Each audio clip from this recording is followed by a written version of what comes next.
கர்த்தருடைய பரிசு நாமத்துக்கு மகிமையுள்ளதாக.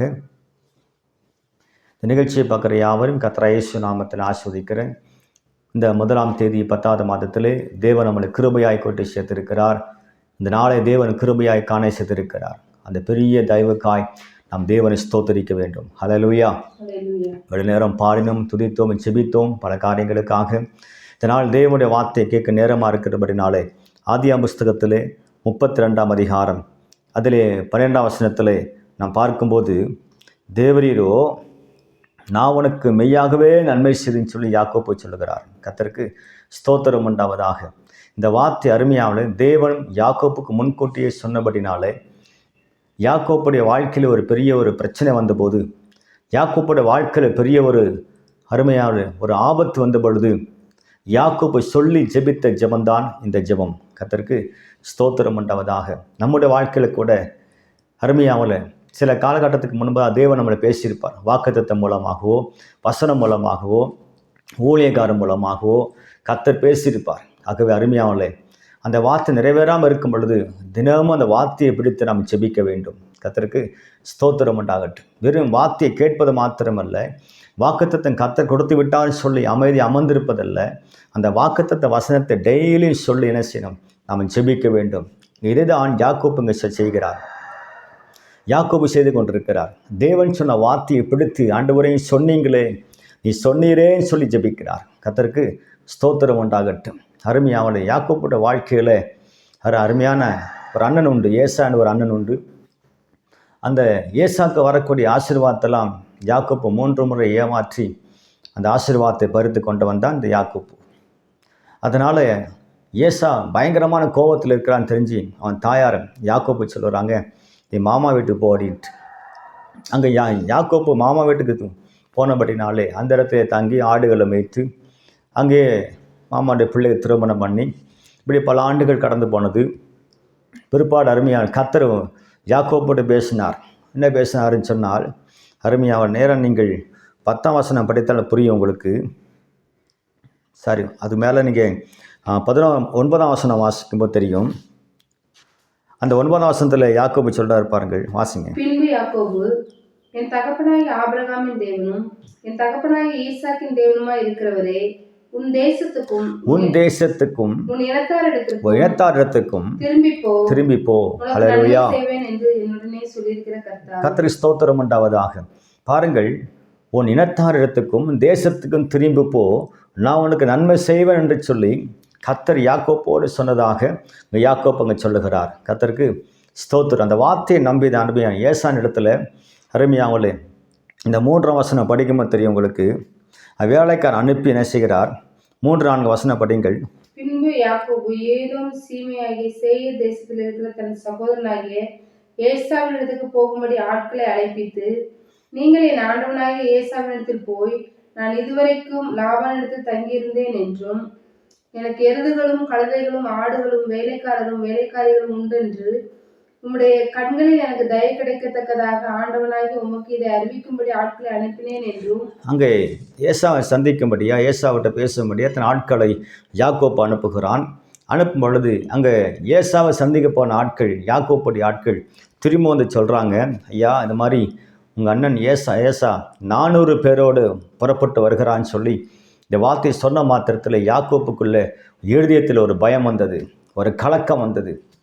யாக்கோப்பு 400 பேரோடு வருகிறான்னு சொன்ன மாத்திரத்தில் அவன் கோபத்தோடு வருவான், வந்தால் என்னையும் என் மனைவி பிள்ளைகளையும் அவன் சாகடித்து விடுவான்னு சொல்லி அவன் பயந்த சூழ்நிலையில்தான் அப்போ தான் யாக்கோப்பு ஜெபிக்க ஆரம்பிக்கிறார். கர்த்தருக்கு ஸ்தோத்திரம் உண்டாவத. அன்பு தேவனுடைய பிள்ளைகளே, இந்த வார்த்தை கேட்டுக்கொண்டு அருமையான தேவ ஜனமே, உங்கள் வாழ்க்கையில் எப்போல்லாம் பிசாசு சத்துருவானவன் பயத்தை கொண்டு வருகிறானோ, இருதயத்தில் ஒரு கலக்கத்தை கொண்டு வருகிறானோ, அப்போல்லாம் நீங்கள் செய்யணும், தேவ சமூகத்தில் அமர்ந்து ஜெபிக்கிற அனுபவத்துக்குள்ளாக நீங்கள் வர வேண்டும். கர்த்தருக்கு ஸ்தோத்திரம் உண்டாவதாக. தேவ சமூகத்தில் அமர்ந்து ஜெபிக்கிற அனுபவத்துக்குள்ளே வந்து விட்டாலே போதும், அந்த பயப்படபடியான காரியங்கள் எல்லாம் தேவன் மாற்றி போட்டு வருவார். கர்த்தருக்கு ஸ்தோத்திரம் உண்டாவதாக. யாக்கோபு பாருங்கள், பயந்தது மித்தமாய் அவன் முழங்கால் படி ஜெபிக்க ஆரம்பிக்கிறான். ஆண்டவரே, நீங்கள் தானே சொன்னீங்க, நீங்கள் தானே பேசுனீங்க, நீங்கள் தானே போக சொன்னீங்க அப்படின்னு சொல்லி அந்த வார்த்தையை பிடித்து அருமையை யாக்கோபு ஜெபிக்கிற காரியத்தை இந்த வசனத்தில் பார்க்க முடியும். ஹல்லேலூயா. கர்த்தருக்கு ஸ்தோத்திரம் உண்டாகும். நீங்கள் கூட கர்த்தருடைய வசனத்தை பிடித்து ஜெபம் பண்ணுங்க.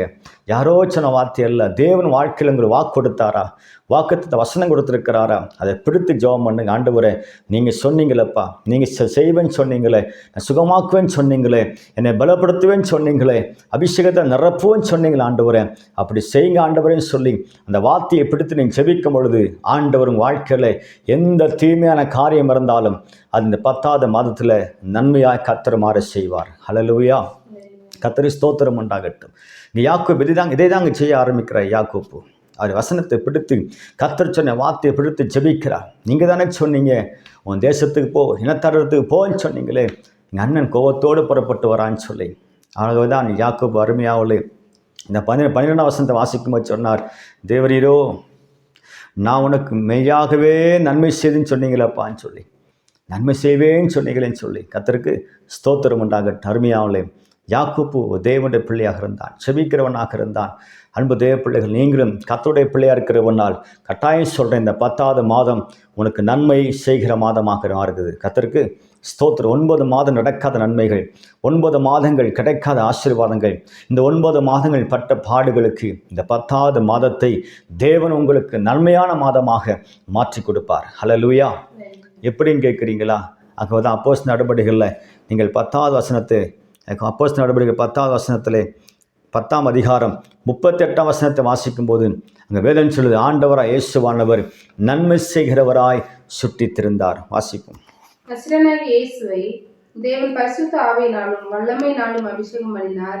தேவன் அவருடனே கூட இருந்தபடியினாலே அவர் நன்மை செய்கிறவராயும் பிசாசின் வல்லமையில் அகப்பட்ட யாவரையும் குணமாக்குகிறவராயும் சுற்றித் திரிந்தார். ஹல்லேலூயா. கர்த்தருக்கு ஸ்தோத்திரம் உண்டாகட்டும். பாருங்கள், தேவன் கூட இருந்தபடினாலே அவர் நன்மை செய்கிறவராய் தேவன் சுற்றித் திரிந்தாராம். ஆக அன்பு தேவனுடைய பிள்ளை, இந்த மாதம் 10வது மாதம் நீ எங்கே சென்றாலும் சரி, ஆண்டவர் உனக்கு நன்மை செய்கிறவராய் உன் பின்னாக வருகிறார். நன்மை செய்கிறவராய் உனக்கு முன்பாக போகுவார். நன்மை செய்கிறவராய் உன் கூட இருக்கிறவராகவே இருக்கிறார். கர்த்தருக்கு ஸ்தோத்திரம் உண்டாகும். இதை குறித்து பயப்படாதீங்க, இதை குறித்து சிந்தியாதீங்க. இதோ 10வது மாதம் வந்துவிட்டது, என்ன செய்ய போகிறோம், எப்படி சமாளிக்க போகிறேன்னு சொல்லி நீ ஒருவேளை நீ கலக்கத்தில் உட்கார்ந்திருக்கலாம். தேவனுடைய வார்த்தை உங்களுக்கு நாராய் புறப்பட்டு வருது. அன்பு தேவனுடைய பிள்ளையை, நீ கவலைப்படாத. இந்த மாதம் உனக்கு கர்த்தர் உனக்கு நன்மை செய்வார். எந்த மனுஷனுக்கு தீமை செய்தாலும் நீங்கள் பயப்படாதீங்க. அந்த தீமைகளை தேவன் நன்மையாய் கர்த்தரால் மாற்றி கொடுக்க முடியும். ஹல்லேலூயா. ஹல்லேலூயா. ஏன் தெரியுங்களா? நம்முடைய தேவன் காலத்தையும் சமயத்தையும் மாற்றுகிற தேவன். காலத்தையும் சமயத்தையும் அவர் தான் மாற்ற முடியும், நம்மளால் முடியாது. ஆகவே இந்த மாதம் என்ன தீமை காரியங்கள் யார் செஞ்சாலும் பயப்படாதீங்க. அந்த தீமை உங்களுக்கு நன்மையாகவே மாறும். கர்த்தருக்கு ஸ்தோத்திரம். ஆகவே தான் பாருங்கள், யோசேப்பு தன் வாழ்க்கையை சொல்லுகிறார். யோசேப்பு 17 வயதில் அருமையாவில் படாத பாடுகள் பட்டான். ஆனாலும் பாருங்கள், சொந்த சகோதரரால் குழியில் தள்ளப்பட்டான், காசுக்கு விற்கப்பட்டான், பல கஷ்டங்கள் பட்டான். ஆனால் அருமையானவர்களே, கடைசியாக தேவன் அந்த யோசேப்பு கர்த்தர் அந்த எகிப்து தேசத்தில் ஒரு அதிகாரியாக உயர்த்தி வைக்கிறார். கர்த்தருக்கு ஸ்தோத்திரம் உண்டாகுது. அந்த பாருங்கள், கடைசி நேரத்தில் அந்த அருமையானவர்களே அண்ணமார்களாம் வந்து யோசேப்பை சந்திக்கிற நேரத்தில் தான் யோசேப்பு ஒரு வார்த்தையை சொல்லுகிறார். யோசேப்பு என்ன சொல்லுகிறார் பாருங்கள். ஆதியாகம புஸ்தகத்தில் 50ஆம் அதிகாரம் 20ஆம் வசனம், நீங்கள் எனக்கு தீமை செய்ய நினைத்தீர்கள், தேவனோ இப்பொழுது நடந்து வருகிறபடியே நன்மையாக முடிய பண்ணினார். ஹல்லேலூயா. எனக்கு நீங்கள் தீமை செஞ்சீங்க, என்னை குழியை தள்ளி விட்டீங்க, என்னை காசுக்கு விட்டுறீங்க, என்னை அடித்தீர்கள், அப்பா கொடுத்த அந்த ஆடையை பிடுங்கினீர்கள், நான் சாக நினைத்தீர்கள், இப்படிப்பட்ட காரியம் எனக்கு செஞ்சீங்க. ஆனால் தேவன் என்னோடு இருக்கிற ஆண்டவர் எனக்கு நன்மையாய் கர்த்தர் செய்தார் என்று. ஹல்லேலூயா. நீங்கள் எனக்கு தீமை செஞ்சீங்க, என் கூட இருக்கிற ஆண்டவர் எனக்கு நன்மையை செஞ்சார், அந்த தீமையை நன்மையாய் மாற்றி போட்டார்ன்னு சொல்லி அங்கே யோசிப்பு சொல்வதை பார்க்கிறோம். கர்த்தருக்கு ஸ்தோத்திரம். அதுபோல் அன்பு தேவனுடைய பிள்ளை, இந்த மாதம் உங்களுக்கு யார் தீமை செய்ய நினைத்தாலும், யார் உங்களை கெடுக்க நினைத்தாலும் பயப்படாதீங்க. அந்த தீமையான காரியம் உனக்கு நன்மையாக மாறும். கர்த்தருக்கு ஸ்தோத்திரம். விசுவாசிகளை மாத்திரம் ஆமேன்னு சொல்லுங்க. ஆமேன். ஹல்லேலூயா. இந்த மாதம் தீமையான மாதம் அல்ல, நன்மையான மாதம்.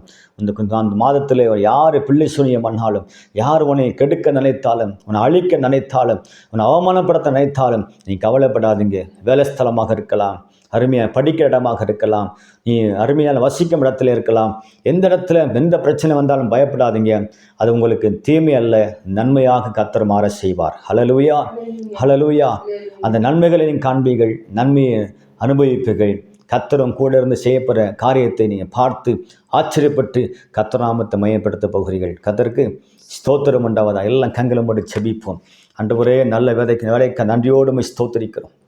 இந்த அருமையான நேரத்தில் ஆண்டவரே, ஒரு சமூகத்தை தாழ்த்து வெறுமையாக்குறோம் ஐயா. இந்த 1ஆம் தேதி இந்த 10வது மாதத்தை காண செய்த கிருபைக்காக உமக்கு ஸ்தோத்திரம். ஆண்டவரே, இந்த 10வது மாதம் நன்மை செய்யும் மாதமாக, நன்மை பெற்றுக்கொள்கிற மாதமாக, நன்மை அனுபவிக்கிற மாதமாக இருக்குன்னு சொல்லி பார்த்தோம். ஆண்டவர் அதுபோல் யோசேப்போடு கூட இருந்தபடினால் அவனுக்கு நடந்த எல்லா காரியம் நன்மையாய் கர்த்தர் மாற்றி கொடுத்தீர். அதுபோல் இந்த மாதத்தில் ஆண்டு எங்களோடு கூட இருந்து இந்த வார்த்தை கேட்குற எல்லா மக்களோடு கூட இருந்து ஆண்டவரே, நீ தீமையை நன்மையாய் மாற்றி கொடுக்கும்படியாக ஜெபிக்கிறோம். 9 மாதங்கள் பிசாசு தீமையை செய்திருக்கலாம், உங்களுடைய பிள்ளைகளுக்கு கஷ்டப்படுத்திருக்கலாம், உங்கள் பிள்ளைகளை வேதனைப்படுத்திருக்கலாம்.